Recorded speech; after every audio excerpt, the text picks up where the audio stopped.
Hello and welcome, everybody. This is JR. You are listening to Three Things with JR.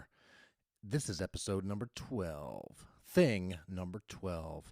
I've been doing this for about 10, 11, 12 weeks now, and I am thoroughly enjoying putting out a podcast despite the fact that almost nobody's listening to it. My family, a little bit, some people I know here and there, but it has not gotten a lot of traction just yet. But I'm going to keep putting it out because I am thoroughly enjoying telling you what is on my mind, and I plan to keep doing that. This is sort of taking the place of going out and doing stand-up comedy for me. That's where I normally get to go out and say whatever stupid thing came to my head that week. And instead of doing that, I'm doing this. I'm telling you. And it's more of a long form thing, and it's a lot less funny. Not that I was all that hilarious to begin with, but this stuff, these things I'm coming up with and talking about on this podcast tend to be a lot deeper and more thoughtful, especially here lately with all of the stupid shit that's going on in America right now, with COVID, with George Floyd and the protests and all of that stuff. It's hard to be hilarious with all of that happening. So with that, we're going to get right into the things. Thing number one, guns. How do I feel about guns? I don't own any guns, and I don't really have any desire to own a gun. Well, I guess I gotta say that I do own an antique gun that was my grandfather's little tiny pistol. It's nice looking. It's chrome colored. It's a little tarnished, a little weathered, and it's got a nice, cool kind of pearl handle. I asked a gun enthusiast friend of mine to take a look at it a few years back, and he cleaned it up. He tried to find me some ammo for it. He was unable to do so. We checked several gun stores here in Charlottesville. We went online. We just could not find any bullets. So this gun, I have never fired it. I've never seen it or heard it fired. It's just a neat little antique. I guess technically I do own a gun, but it's really only useful for self-defense if I throw it at somebody. So that gun lives in a box somewhere in my house. I'm not even really sure where. It's somewhere in here. Yeah, I'm pretty sure of that. Oh, shit. I just realized that I am an irresponsible gun owner. Not good. Anyway, I don't really care about guns. I've never felt I would need one to protect myself, and as bad as things can be these days, I still cannot envision a situation in which I would want or need a gun. Maybe it's just me being naive, but that's just how I feel. Now, I have fired some guns. Pistols, shotguns, rifles, BB guns. And I can say, I get it. The feeling of pulling the trigger, the report, the kick, the impact of hitting a target, if you can hit a target. It's all pretty fun. I've got friends with guns, several of them, probably more than I even know about. And anytime I want to shoot, I have friends that I can contact and I can arrange a time to go shoot with them. However, it's just not something I ever think of doing because I just don't care that much. I certainly wouldn't spend any of my hard-earned money on a gun. If someone gave me a gun, one that you could actually find bullets for, I'd still first want to find out how much I could sell it for because I'd much rather have the money. And I fear that having a gun is just really not a good idea for me. I'd want to start carrying it around with me, and I feel like if I always had a gun on me, but I couldn't really ever shoot anything, it would be really frustrating, and I'm not about to spend the money on a gun, bullets, and a membership to a shooting range only to walk around all the time frustrated that I can't shoot it. And I have no desire to kill anything, so I think the plan, for now at least, is to just continue living without a gun, and I'm good with that. And if anybody has any advice on what to do with this little antique pistol that I have hidden in a box somewhere, hit me up. Drum solo? Yeah, drum solo.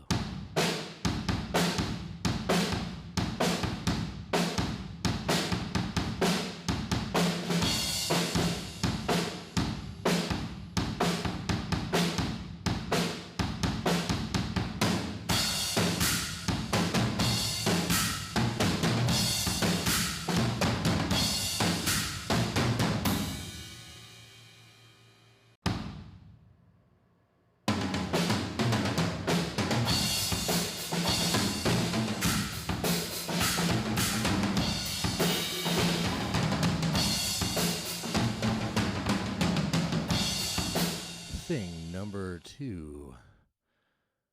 There's a lot in the show Hamilton that seems like pretty relevant in today's world. But there's one song in particular. I was listening to it in the truck the other day, and it kind of seems super on point.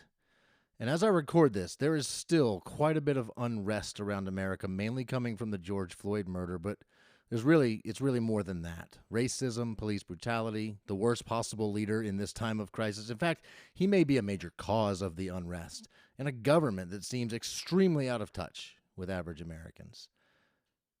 In the song Farmer Refuted from the Hamilton soundtrack, Alexander Hamilton argues in the streets with Samuel Seabury.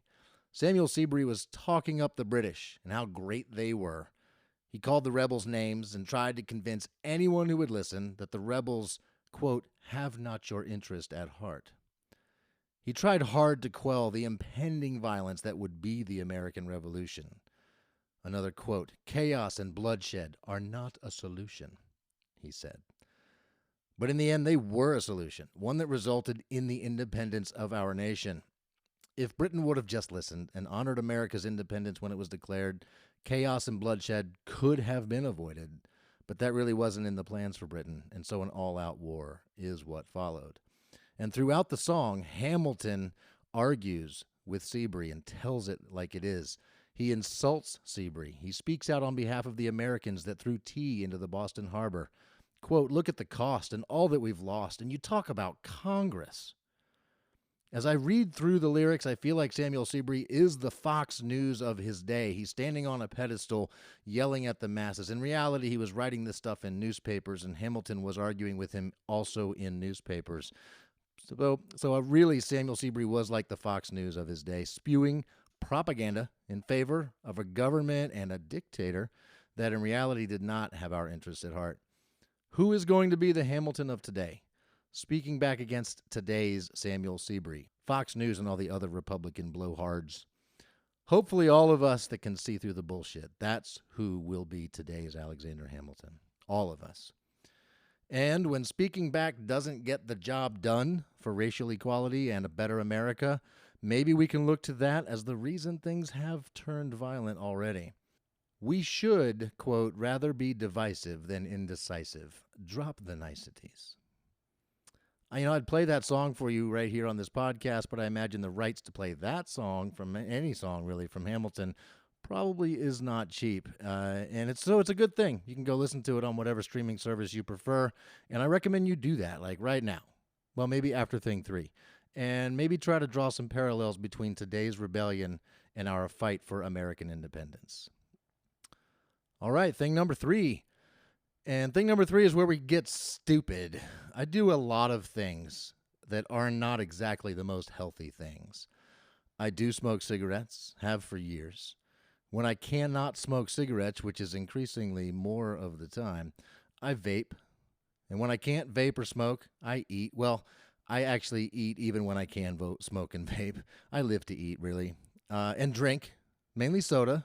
Never really cared all that much for alcohol. If I liked alcohol as much as I like a good cherry Coke, I would be totally out of control. But still, soda's not good. I ride a motorcycle, even though I am all too aware of how fast that can go from exhilarating to deadly.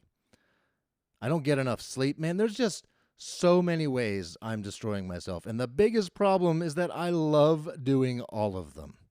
I like to think that I'm multi-talented in coming up with ways to enjoy life, all while shortening it just a little bit.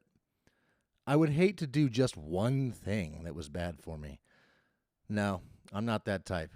I am not one to put all my eggs in one casket. I'll see you next week. I love you. Let's do a drum solo.